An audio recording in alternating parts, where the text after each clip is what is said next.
go together when we go. What a comforting fact that is to know. Universal bereavement, an inspiring achievement. Yes, we all will go together when we go. In 1957, I wrote a light-hearted song about nuclear annihilation called We'll All Go Together When We Go, and audiences seemed to find it amusing, and I guess I did too. And possibly that was because I thought that although it was technologically possible to destroy the world, I really didn't think that politicians, even politicians, could be so inept as to let it happen. We will all char together when we char, and let there be no moaning of the bar. Just sing out a T-D-M when you see that ICBM. And the party will become as you are.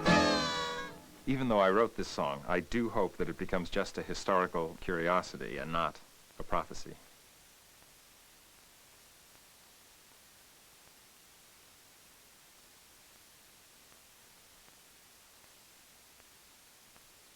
I have been a conservative Republican since I've been able to vote. Terribly conservative Republican. Very square, very cubistic about all sorts of matters. And want the liberals, the liberal left in particular in this country and elsewhere, to realize that this is not their special area of concern, that it's everybody's concern. It's my concern as much as theirs. So I delight in telling people that I'm a conservative Republican. I've never voted for a Democrat my whole life. And I think that everybody has to be alert to this problem and to address it in their own special way. I travel a great deal with my husband, go to all sorts of conventions, and am often at dinner parties, so I really seize these opportunities to make people more aware of the problem. I don't trust them right now. You don't trust the Russians? You've been trusting them since 1949 not to drop a bomb. How can you not trust them today? You trusted them today to not end your windsurfing. And you're going to trust them to not use it tomorrow because you think tomorrow's going to happen. You have to stop being an ostrich about it, right? So what are you going to do? I talk to people on airplanes about this. I often don't sit with my husband because he already knows how I feel about this. So I sit next to some poor locked-in soul and tell him that I'm really worried about nuclear weapons. We also ski a great deal, and I always ride up the chairlift with somebody else, and we'll be dangling and say, "Ah, don't you worry about nuclear weapons." And people are sort of like, "Ah, who is this lady who has got to go to the top of the mountain with me?" And I pull out my book list and give them my book list. I stuff it into my ski parka instead of tissues. I have many ways of addressing this issue. Talk to people in elevators. Talk to people all the time in ladies' rooms. So I think one person can do a lot, and maybe it ultimately will make a difference.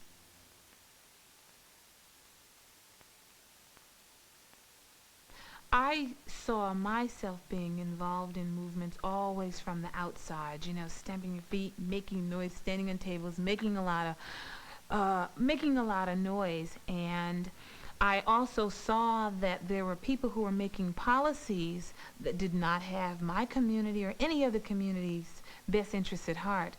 And I knew I had to begin to look at how I can even affect change. And therefore I ran for school committee.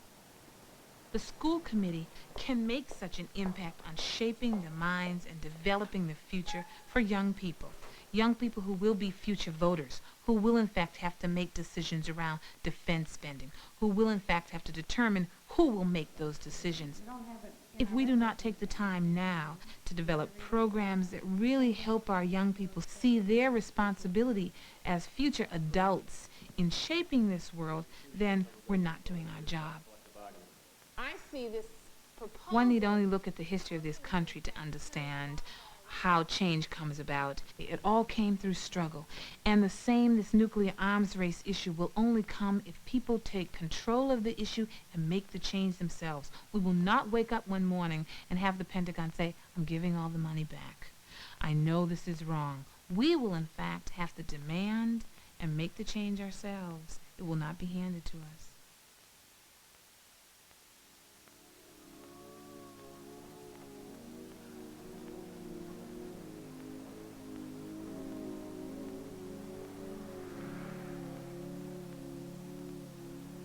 We are now in the grips of another kind of slavery, a slavery to nuclear weapons. At this very moment, there is enough explosive power on one U.S. nuclear-armed submarine greater than all the bombs that were dropped during World War II, and perhaps even greater than all the bombs that were dropped in all of history. Despite all the talk to the contrary, the nations who possess these weapons continue to pursue foreign policies that seem designed by two 13-year-old boys. We have invested in a balance of power that never balances. Our nation and its enemy coldly calculate suicide. Not much humor today. Were you being no. very serious? Well, that was part of the point. It was a good sermon, though. Thank you. Thank you very much, fellas. Always are. Good morning. Anybody that takes the Bible seriously, I think, will find that it is a radical document. It's not necessarily a great social program that lays out what you need to do, 1, 2, 3, but it is a crystal clear call to witness. And one of the loudest and strongest messages that's in that Bible is a call to peace. Shortly after retiring, I heard Helen Caldicott speak, and I was aware of the nuclear issue, but not to the extent of how critical it was.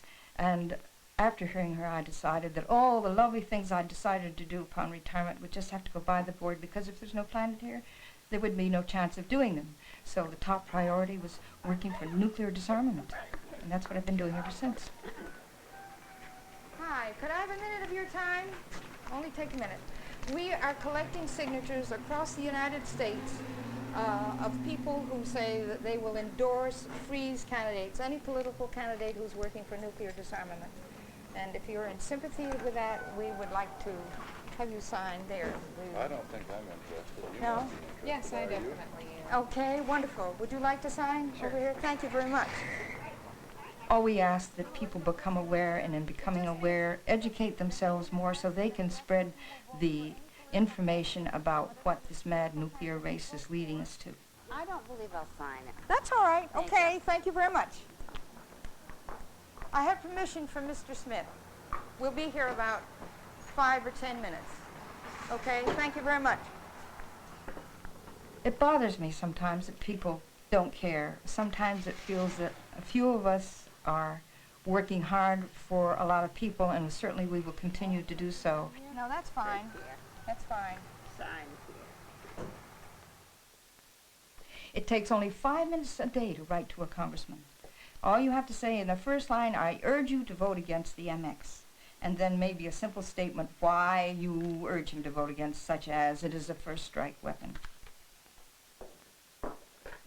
In case letter writing is something you don't care to do, you can always telephone. Most of these congressmen have 800 numbers. It won't even cost you anything. Or you can call their, if locally, you can call their state offices, which is very inexpensive. If it means life and death, it's worth every penny. My rulers will continue his efforts.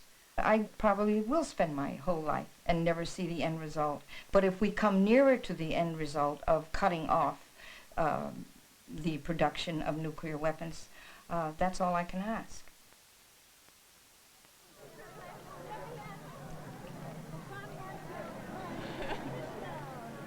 We made a decision to get involved with this race because we thought for quite a good bit of time that we at Obompano owed the community something.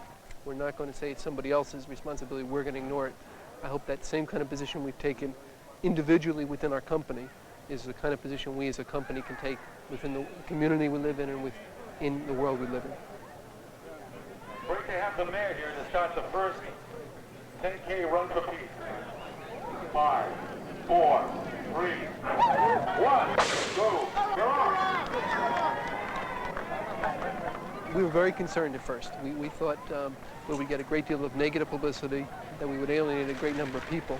The community's response has been absolutely phenomenal. I think that they appreciate us for taking a real stand and not a non-stand, and particularly in this community, but we think in the community at large as well. The front runners are at Main Street and Massachusetts Avenue right now.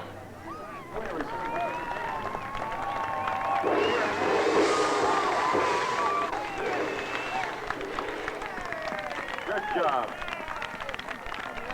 Beautiful.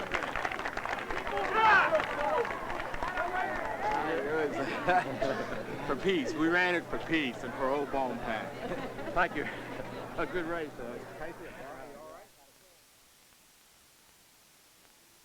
I'd be, I think, a mental case if I didn't think that one person made a difference. That's the whole theoretical taproot of our system.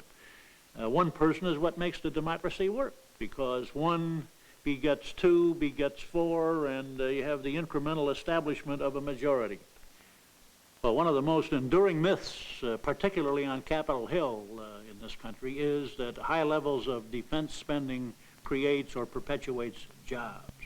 And nothing could be further from the truth. The exact opposite is true.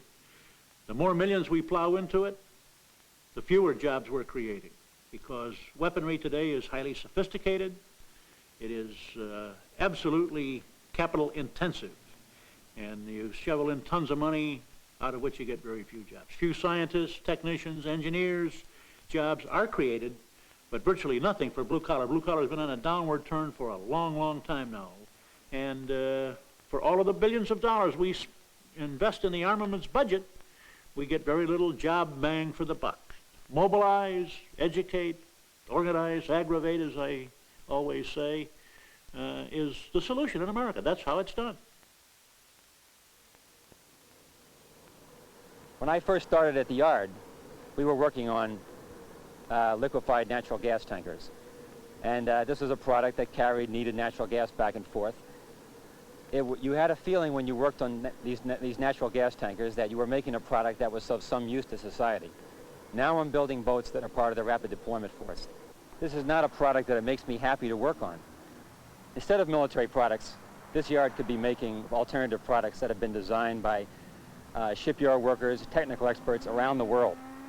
I'm a welder, and I'm also a member of the South Shore Conversion Committee. Conversion is a process where community residents, shipyard workers in this case, and management would coordinate their activities to design new products that could be built in the facility. We've raised it at union meetings. We've put out flyers and leaflets into the yard, all on the idea of workers participating in developing new products that would be peacefully oriented. Myself and the committee I work with doesn't take the view that necessarily that all military spending is bad, but we do think that it's excessive, and it fuels an arms race which is leading to war and not to greater security. So sure, I would much rather be working on one of these energy ships or railroad cars or bridge spans than this current Navy contract, but I don't have that choice, and I'm trying to create the choice.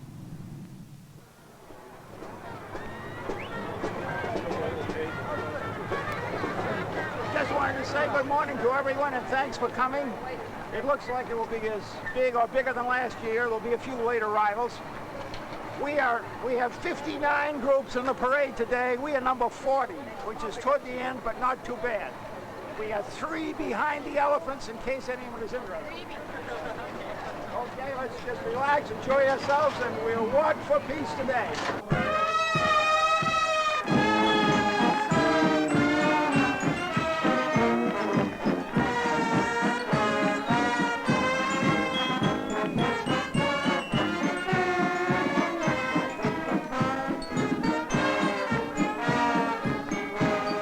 The 4th of July parade is one of the highlights of our group's activities. We started marching in 1981 with only 9 people. At that time it was controversial. The town just a few miles away banned the peace group from marching, but our town committee said go ahead. We started with 9 people. It doubled the next year, and from then on it's increased steadily. Now we have about 100 people. It's really wonderful to see people applaud us, especially when we go through the center of town.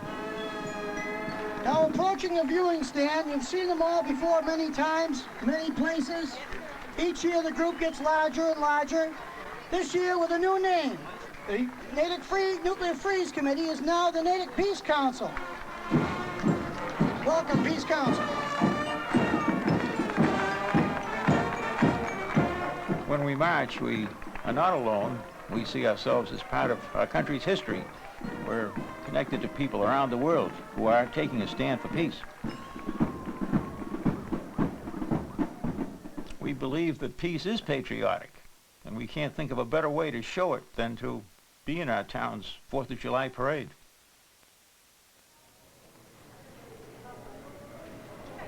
I'm a working mother of 4 children, and I feel very strongly about their lives as well as my own, and the issue of peace is tied up in that in a very big way. So I feel that part of my responsibility as a parent as well as an individual is to devote as much time and energy as I can. I think people often think that we don't have a lot to say or that we don't have feelings about rather important issues. But that's not true. Most of us are parents.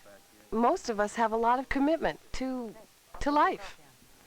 I have some time left over after working and parenting, and what time I do have, I belong to a local freeze group, and I've been involved in that for 4 or 5 years. When there isn't a lot of time for extracurricular activity per se, we give money. My husband and I don't have a lot of it, but what we have, we try to spread around to the groups that are working on the issues and to the people who do have the energy and the time. Good morning. You know what seat you're in? 29D will be on your left-hand side. I think it's important for people to understand there's ways for each of us, in whatever traditional roles we do in our lives, to contribute. Good morning. There are many tools for change, civil disobedience being one of them. I haven't done civil disobedience myself. I've thought about it, and I think it's an important tool for change. And at some point in time, that may be possible for me. But I support people who are involved in it. I'm grateful to anyone who's committed to this issue and committed to the point where they're able to put themselves on the line. I absolutely feel that one person can make a difference. I don't think I'd use my energy if I didn't feel so strongly about that. People are being concerned, and it's the little efforts, not the grand scale ones, that are making a difference.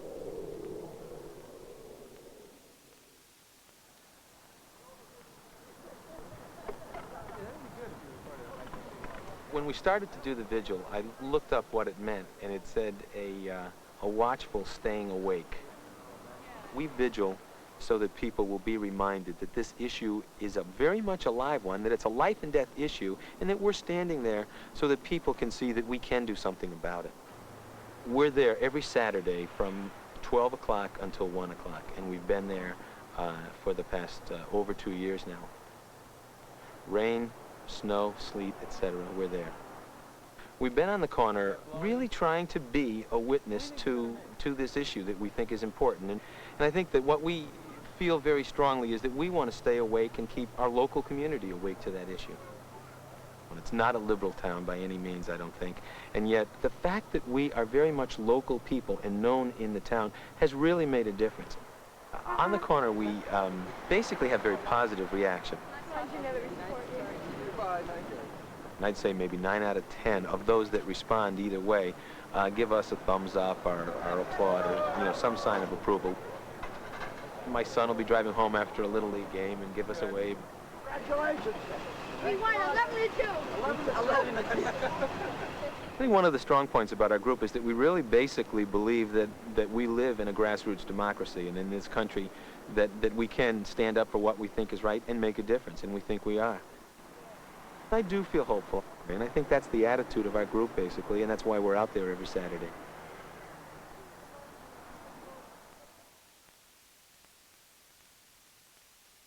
One of the most important differences I think we can make is to educate our parents, because our parents are the people right now who have a vote. And one of the ways that I do that is by just leaving books around that I've been reading, and then I say, hey Mom, did you happen to pick up that book, and did you think it was interesting, or else I sit down at the dinner table and I spurt out a fact, and just say, did you know that if we have a nuclear war, this will happen? And I think parents really will listen to us because our fears are important to them, and that's, they need to help us deal with our fears. Is that the last one? I started reading a lot about nuclear war, and I just got really, really scared And so I thought that I really should do something about it. And this chapter started at our school, a STOP chapter, which is Students and Teachers Organized to Prevent Nuclear War. One of the things that we do, which is really a lot of fun, is we're having a picnic for peace. And we're having balloon release, and we've invited some local artists to come and play for us. One of the exciting things that we'd really like to do would be to make our school a nuclear-free zone, which would be really great, and it would really get people thinking about it. I don't know if that will ever happen. We're a national group. There are teachers. We just want people to relax and enjoy themselves. And if they're interested in the issue, they can pick up the fact sheets that we've made. But otherwise, they can just relax and enjoy the music and just be peaceful, which is how we really want the world to be. My sword and shield down by the riverside, study war no more. I have a suggestion, folks. Don't look at the lyric sheets, because these words are so simple you don't need lyric sheets. They didn't use lyric sheets when they sang We Shall Overcome in the 60s, you know, it's kind of simple, so just we're gonna lay down those lyric sheets down by the riverside, down by the riverside, down by the riverside. I'm working so hard on this issue because it's my future, and it's all I'll have. You know, I won't have anything if I don't work for it. So I have to work hard on it. I think that's the way I feel, is that I'm so scared I really have to. Study war no more, ain't gonna study war no more. Woo!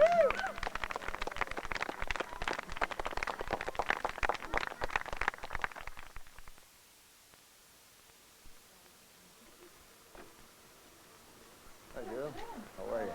Hi, how are you? We thought it was important to meet with Representative Conti. We're from a small town. We've heard that Conti is very receptive to meeting with his constituents. Well, it's good to have you here Saturday afternoon. He's been very supportive of these issues, but I think the direct contact is important.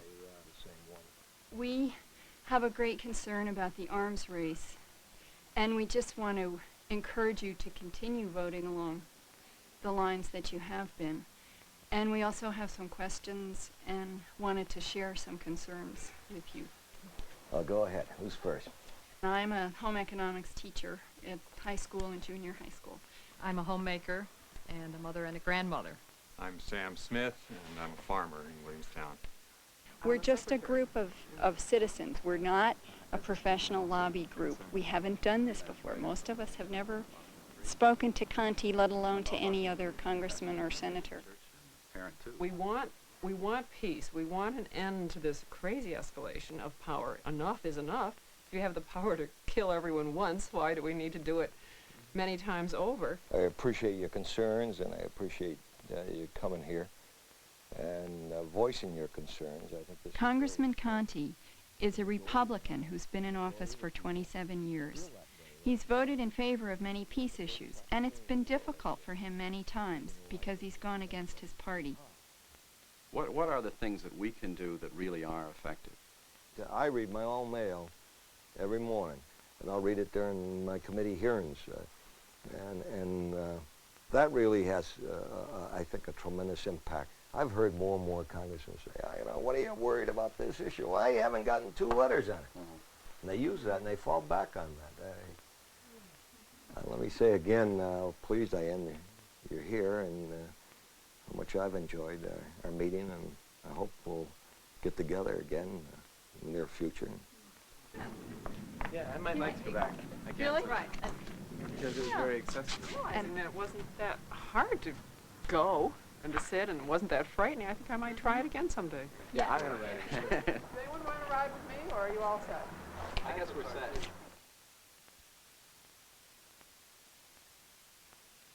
I'm a veteran of the Manhattan Project, as they say. I was a wartime participant, and I learned about nuclear weapons the way that the first people learned of it, by making one.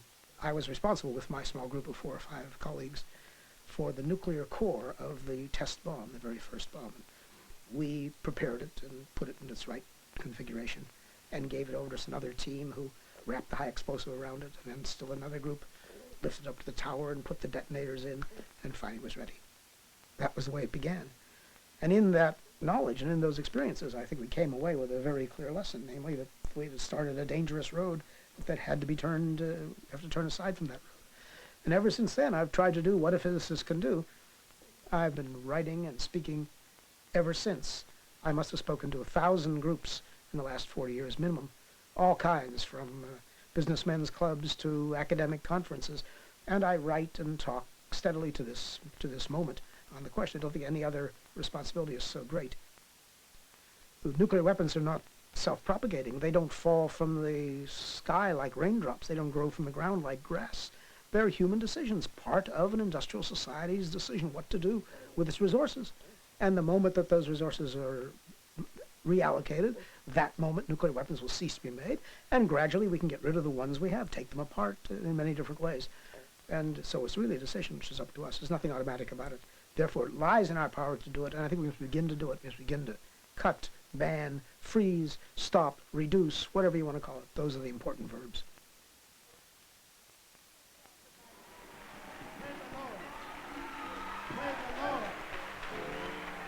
Welcome to a gospel concert for peace. All the way from New Haven, Connecticut, just back from Nashville, Tennessee. Ladies and gentlemen, let's give them a big round hand of applause. The Vernon Jones Singers and Vernon Jones. Gonna lay down my sword and shield down, way down, down. I'm gonna lay down my sword and shield down, where we study no more. We wanted to do the gospel concert because we are concerned about the nuclear issue, and singing is our way of getting important messages across. And we are religious people, and we don't believe that we were created to destroy each other.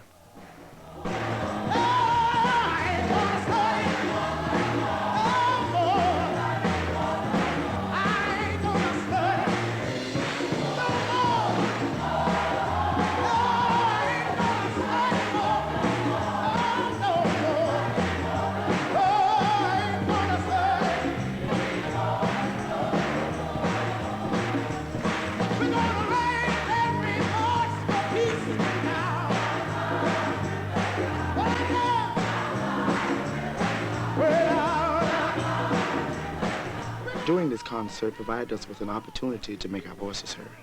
We believe that one person can make a difference, and when we join together, we know that we can create a peaceful world.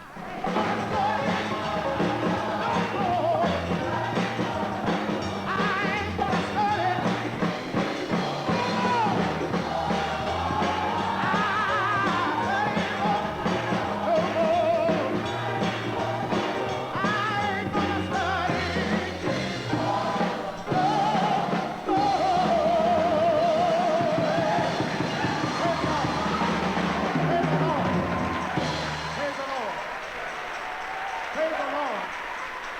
We'll study one more.